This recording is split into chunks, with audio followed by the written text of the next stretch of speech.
How's it going, guys? It's Richard and welcome to my Evolution of Combat Glacor guide. It's something I've been meaning to do for a while, so let's get straight on into it. So Glacors are hunted for a variety of reasons. Some of the main reasons include for money, as they drop the Glacite boots, which are worth anything between about 9 mil for the mage ones, the rage fires, and at the moment about 36 mil for the steadfast boots. On top of that, they also drop shards of Armadil, which you can either crush and turn into dust of Armadil to create Armadil runes, which at the moment aren't worth very much, or you can save up for 100 of these, turn it into an Armadil orb, and then attach it to a battle staff to make an Armadil battle staff, which is currently worth about 16 mil, as it's the second best staff available in game. On top of that, they're pretty good charm droppers. They drop 3 charms at a time and have about a 33% chance of dropping both blue and crimson charms, so they're very good if you're training summoning. Also, they're actually very good just general XP gains, as you can gain in excess of about 300k an hour for just combat experience here, so it's actually pretty good for that as well. The only way to get to the Glacor cave is to use the fairy ring code DKQ. It's actually right near the top of the previously travelled to history on the fairy ring, so it's very easy to get to quickly. Before I get to talk about the various gears that you'll find you'll need to kill Glacors, I'm just going to talk about a few basic requirements in terms of levels. Now obviously you'll need to have completed Rite of the Margaret, so you need all the skills available for that. On top of that, you'll need probably around at least 75 magic. This gives you access to the Fire Wave spell, which is only 48 damage points lower than the Fire Surge spell, which is the top tier spell. In addition, at 75 magic you'll have access to the Staff of Light and the Polypore Staff, which are the third best in terms of accuracy. Defense wise, I would recommend having at least 70 so you can wear the Robes of Subjugation, which offer a reasonable level of defense, and the chestplate does actually give you a small amount extra of damage. For a prayer requirement, I'd recommend having at least 40 so that you can use the Protect from Magic and Protect from Missiles prayers, which will reduce the damage taken from the Glacor attacks by 50%. Although you might find to have 92 prayer a hell of a lot more useful, because Soul Split pretty much just about heals you enough so that you don't actually have to take any food. If you don't meet some of these prayer requirements, then you might find it more worthwhile to have higher summoning levels, which means that you'll be able to take a Unicorn Stallion at level 88 summoning, which will be able to heal you as opposed to the Soul Split. Finally, a little something extra, if you have 91 or 96 Herblore, so you can have Extreme Magics or Overloads respectively, these will help you gain a little bit more damage output, which you find speed up your kills and therefore will give you a little bit extra loot. So right now I'm just going to talk about my own personal gear setup and then talk about any alternatives that you could take to it. So in terms of a weapon, I take the Chaotic Staff, which is the best at the moment in game for magical accuracy.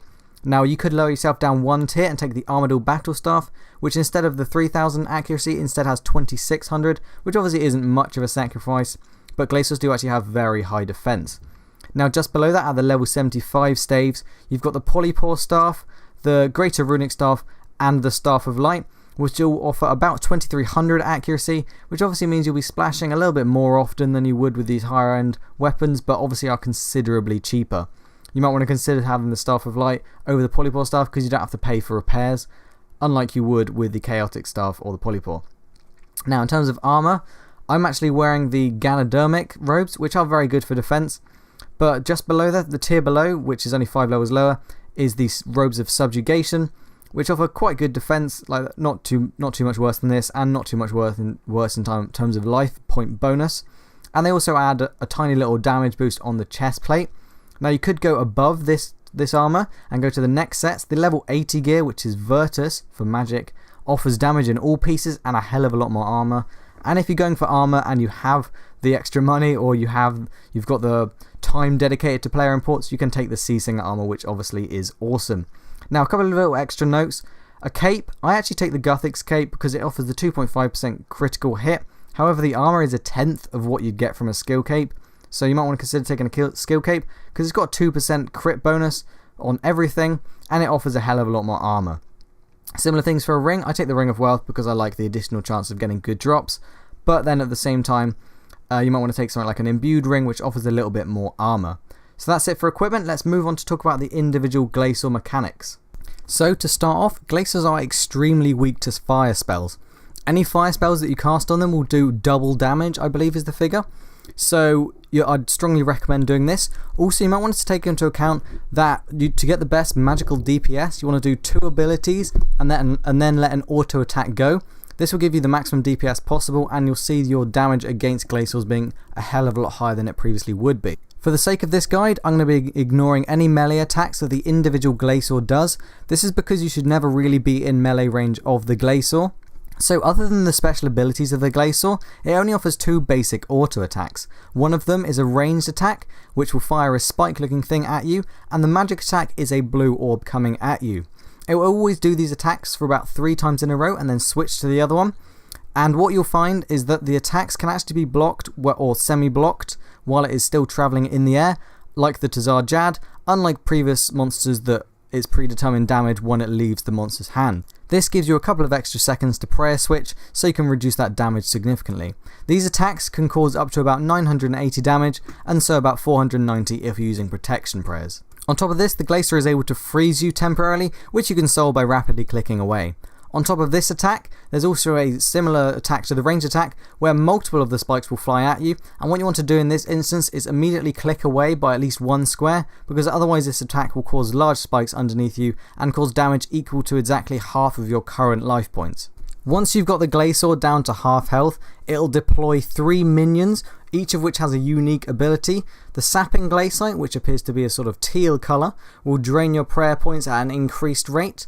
The Enduring Glacier, which appears to be pretty much exactly the same colour as the Glacor, reduces its damage taken by about 60%. Also, it seems to take absolutely no damage if it's next to the Glacor, and it's also unaggressive immediately, so you might want to consider using the chain ability to lure it.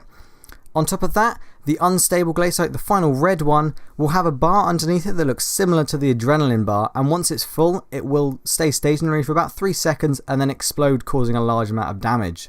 Once all 3 of the Glaciers are dead, the Glacor will inherit the ability of the Glacor that you killed last. Because of this, I would recommend killing the Unstable Glacier last, because the Sapping Glacier, you want to reserve your prayer points for later points in the kill to preserve prayer potions, and the Enduring Glacier takes a considerable longer amount of time to kill. If you're using protection prayers, it's worth noting that all of the Glacers use melee attacks. Also, to reduce damage taken overall, most people run behind a pillar or something while they kill the Glacers to reduce the damage taken from the actual Glacor. To get the feel of what it's like to kill a Glacor, I'm just going to do one really quick live kill of a Glacor, and I'll show you my inventory and whatnot quickly beforehand. So here I am at my standard Glacor spot. I like to choose this spot because I can alternate between this Glacor here and that Glacor there, and I can very easily hop behind cover to avoid damage from the Glacors while I'm killing the Glacers. So this is my inventory. I have Alch runes so that I can easily out some of the rune items that you get, a spot saved for my Shards of Armadil, then I've got 2 Overload flasks, 2 Prayer Renewal flasks, and then just fill the rest up with prayer potions. As, to be honest, I never really need food, Soul Split does just about enough, and at the end of the kill, if Soul Split hasn't quite kept me at full health, I can just use Regenerate to recover the rest of the health. So I'm going to start off, I'm going to drink my Overloads and my Prayer Renewal, and we'll select my quick curses, and we'll see if we can get the kill as quick as possible. Remembering to use an auto attack every 2 abilities, so that you get the best DPS possible. Normally, you would just about be able to manage getting it to half health before the Glacers appear, but in this situation, it looks like not quite. So, right now, the Glacers should be appearing, and I'll try and use the chain ability to try and lure the Enduring, but as always, it is quite variable with whether or not it works, and right now I'm frozen, so I can't run away.